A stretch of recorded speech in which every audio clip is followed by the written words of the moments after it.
La literatura no nació para dar respuestas, sino para preguntar, para inquietar, afirma el escritor Ignacio Solares, Premio Nacional de Literatura 2010, oriundo de Ciudad Juárez, Chihuahua, quien ha combinado con enorme fortuna su trabajo en el periodismo cultural, que es su cuna y a lo que se sigue dedicando, y la narrativa, el ensayo y hasta la dramaturgia. Estuvo envuelta en los tiempos de Octavio Paz y actualmente dirige la revista de la universidad, una referencia imprescindible. Llenar los huecos de la historia con imaginación ha sido una de sus preocupaciones. Por eso las novelas sobre Madero, sobre Felipe Ángeles, Bernardo Reyes, entre muchos otros. El juego de la conciencia y la inconsciencia, el peso de la intuición, la realidad y los sueños son también asuntos que le interesan. Esta conversación promete estar muy interesante. Acompáñenos aquí en el antiguo Colegio de San Ildefonso.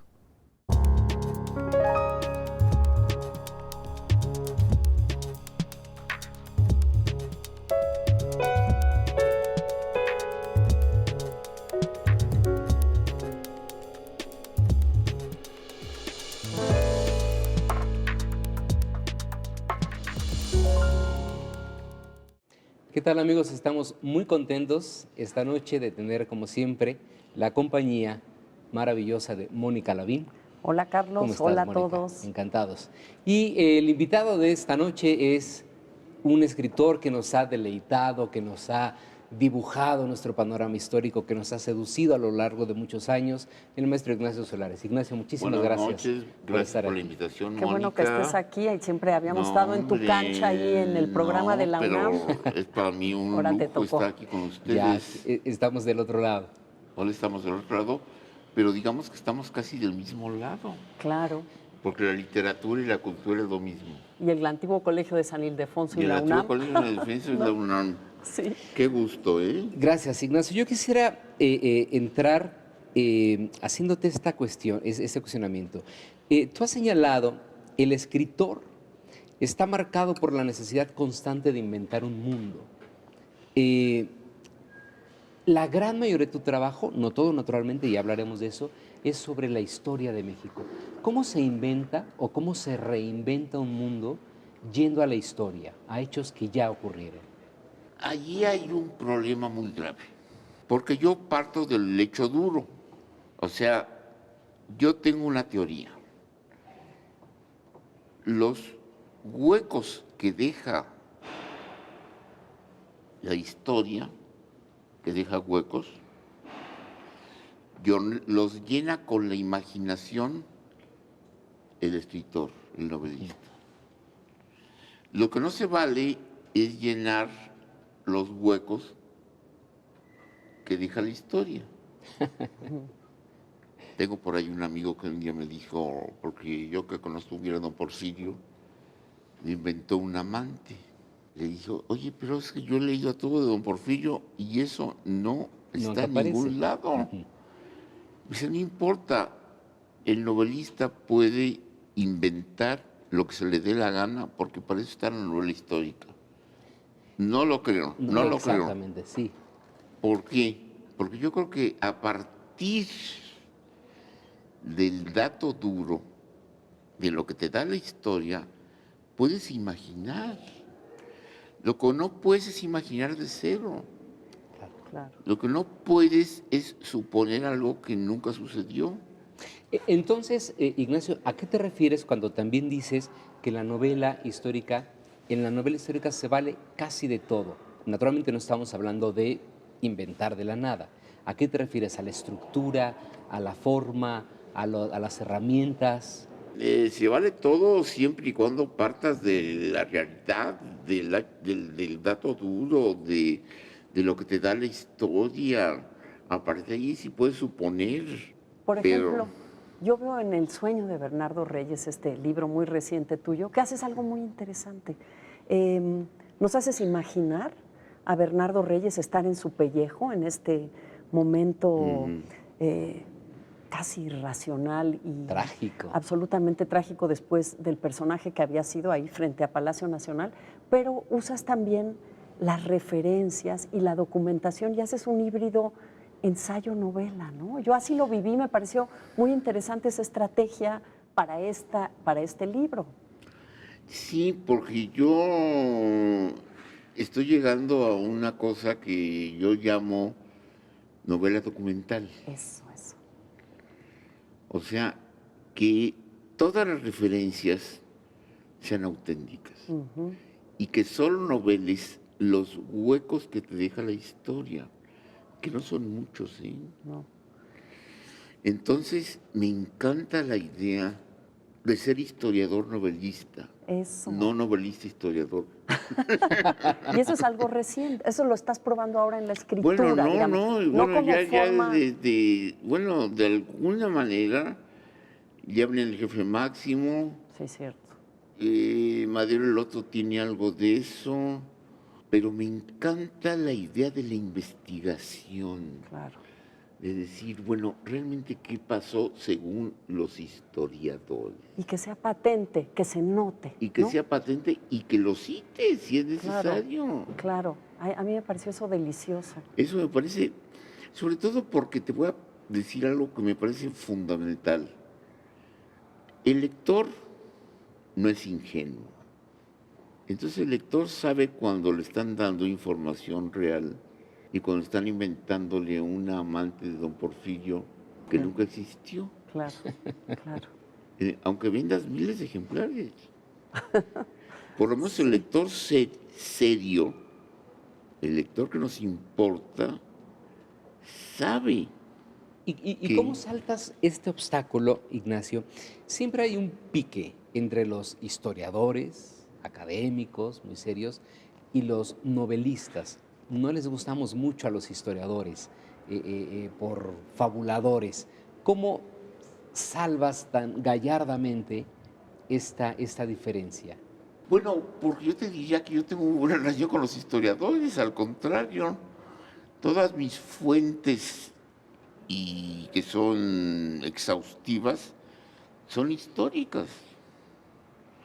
Madero el otro, no les miento, me llevó 80 libros de historia. Y además tuviste acceso a sus cuadernos, ¿no? Además tuve acceso a sus cuadernos espíritas. Ay, que debe haber sido, yo imagino la emoción también. La emoción, de ese imagínate. trabajo, ¿no? Imagínate eso, por suerte, nadie había tenido acceso a todos esos cuadernos de Madero, porque el historiador Manuel Arellano, a quien les cedió, híjole, con una consigna brutal de no darlo a conocer al público hasta que ella muriera, doña Sarita Pérez de Madero, de una familia catoliquísima que no querían que se enteraran del espiritismo de Madero. Lo quería guardar en secreto. Vamos a seguir platicando, pero necesitamos ir a un corte. Seguimos conversando con Ignacio Solares al regreso.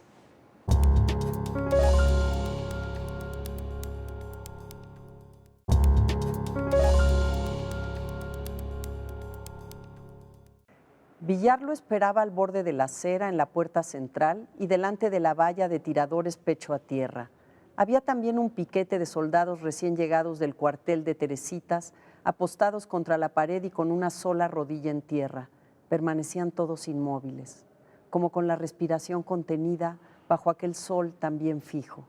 Al acercarse Reyes, el aire volvió a circular y los ojos de todos se abrieron mucho. Ríndase, don Bernardo.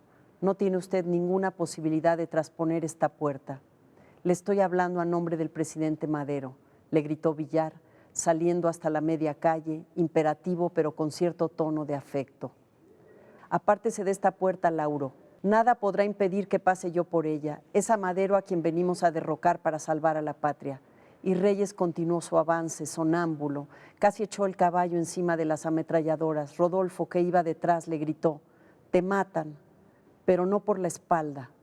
Esa, su última frase, pareció la orden de fuego que prendió la mecha. La mañana transparente se incendió con un fuego cruzado al que se agregaba el de las fuerzas rebeldes parapetadas. Entonces se descubrió que las había en las torres de Catedral.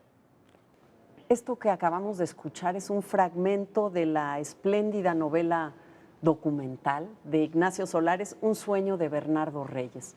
A mí me encanta en esta novela, y yo creo que esto es privilegio del novelista, con lo que nos comentabas de tejer información y hacernos vivir el momento, cómo el padre se derrumba sobre el hijo y cómo eso lo salva de la muerte. Está contado de una manera...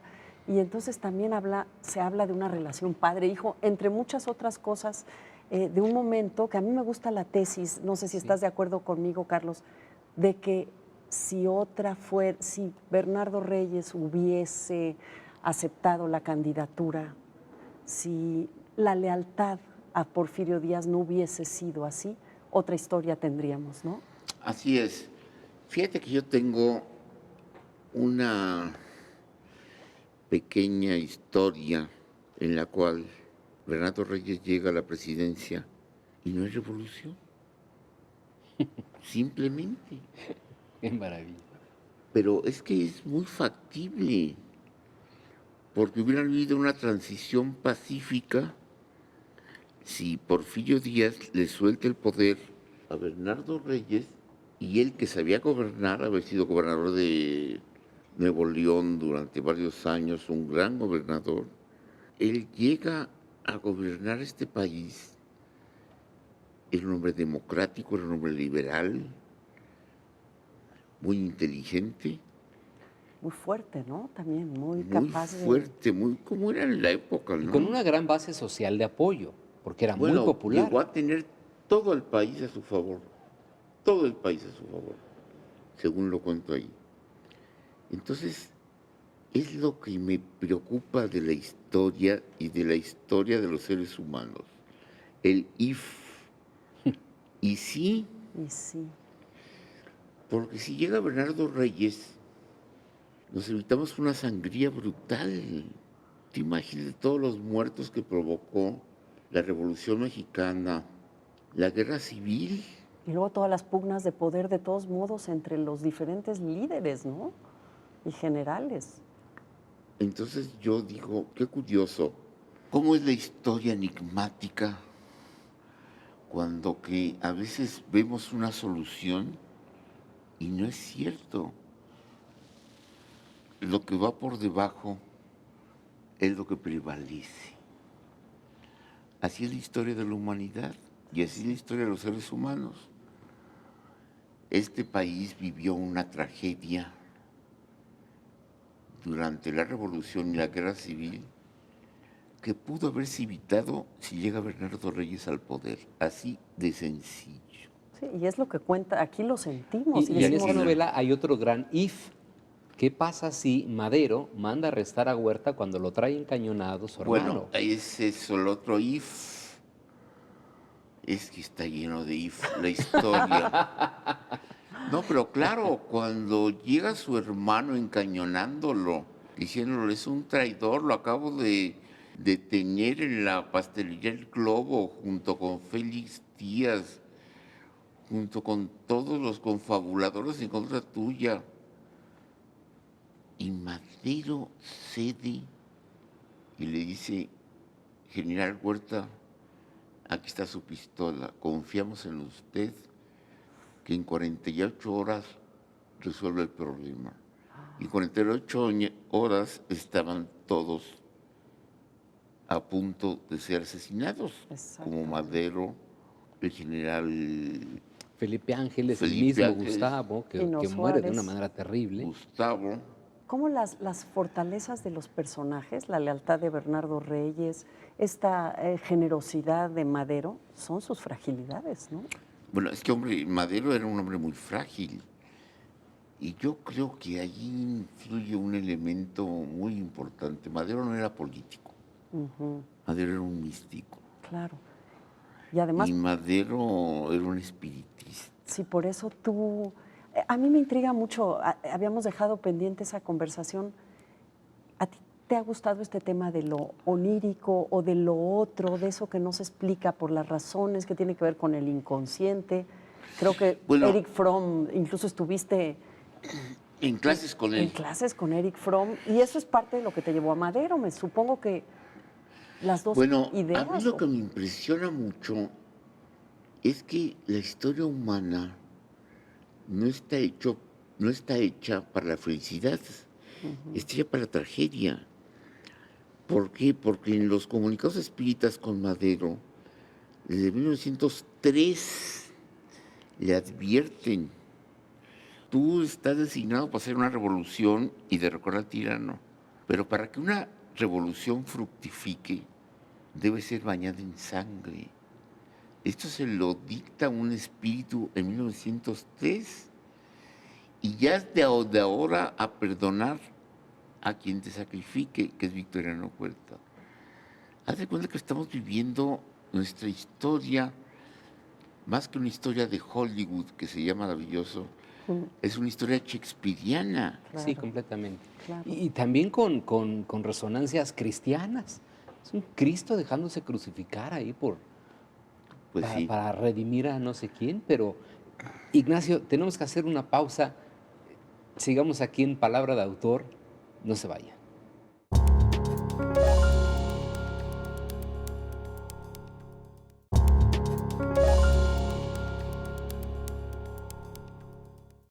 Estamos platicando con Ignacio Solares aquí en Palabra de Autor. Qué bueno que nos están acompañando. A mí me gusta mucho este tema que has tocado en tu libro de ensayos también, Presencia de lo Invisible, que tiene que ver con lo que estamos hablando. Ese mundo, lo espírita, que lo espiritista. ¿Por qué se dice espírita o espiritista? ¿Qué es lo correcto? Es lo un mismo. sinónimo, es un Víctor Hugo sinónimo. también, en Bueno, esta Víctor Hugo serie de fue ensayos nos un cuentas. espiritista irredento. No, y renunció a eso cuando se dio cuenta del peligro que significaba. Y yo también, yo ya no me meto en ese terreno. ¿No?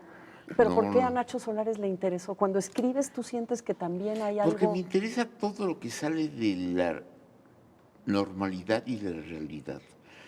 Yo tengo la teoría de que lo único insoportable es la realidad.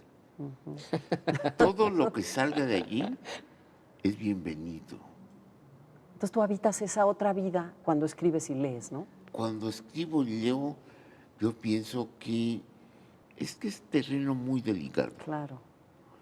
Yo por eso creo que hay que tener mucho cuidado, pero es fascinante. Vamos, no es muy lejano al mundo de las drogas. Ajá. Fíjate, Un estado alterado. estados alterados de conciencia, y que de alguna manera la literatura nos lleva a eso. Claro. La literatura tiene que ver con eso. La literatura te dispara la imaginación de una manera que a veces no controlas. Claro. Bueno, Jung decía que la escritura automática manifiesta el inconsciente, y él, Carl Gustav Jung, decía: yo encontré otra voz dentro de mí que no era yo, y que cuando escribía se manifestaba, y era una voz de mujer.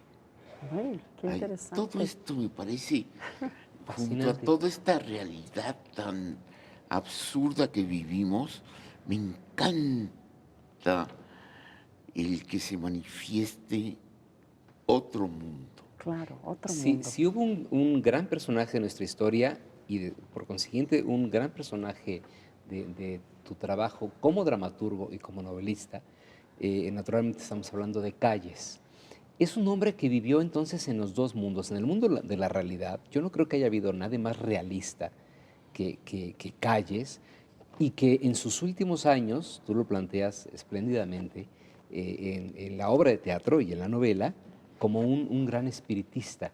Y haces y juegas con esto, y haces que se le aparezca el Padre Pro, que Martelo, exactamente, Obregón. y se le aparecen todos estos fantasmas diciéndole: tú me mataste, pero con un espíritu satírico extraordinario. ¿Qué habrá pasado con Calles? ¿Se cansó de la realidad? ¿Quiso fugarse al Fíjate final? que la historia de Calles es muy compleja, porque él era un hombre muy escéptico, muy dogmático, muy pragmático, y realmente se convenció de que había otra cosa. O sea, es un caso verdaderamente insólito de que un amigo lo llevó a una sesión espiritista casi a la fuerza. José María Tapia, exgobernador de Baja California. Llegó, vio aquello y se dio cuenta que había una realidad. Me encanta la idea, no del que va poco a poco convenciéndose, sino el que de repente, como a San Pablo en el camino de Damasco, le cae una luz y dice, pero ¿qué es esto? Es otro mundo. Bueno, esa es la historia de Calles. Y por eso toda su última historia está dedicada al espiritismo.